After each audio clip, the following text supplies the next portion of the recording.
How to switch Google accounts on your Chrome browser on your mobile device. Hey everyone, welcome back to another tutorial video. In today's video, I'll show you how you can switch Google accounts on your Chrome browser. So first of all, go to your Chrome browser, and now if you try going to the three dots on the top right corner of your screen and then go to settings, there you'll see your name and your Google account as well. If you tap on it, you will see all of the Google accounts which are currently on your mobile device. So if you tap on any of them, it will take you to this page and you really can't switch between accounts. So in order to switch account on your Chrome browser, what you have to do is go to Google homepage and then type in google.com.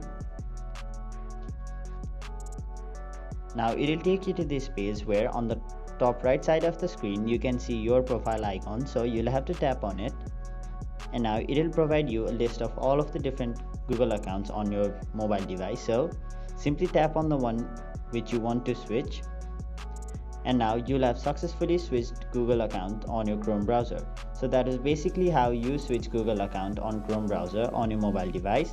That is it for this video. Hope this video was helpful to you guys, and if it was, make sure you like this video and subscribe to our channel so that you don't miss out on further videos such as these.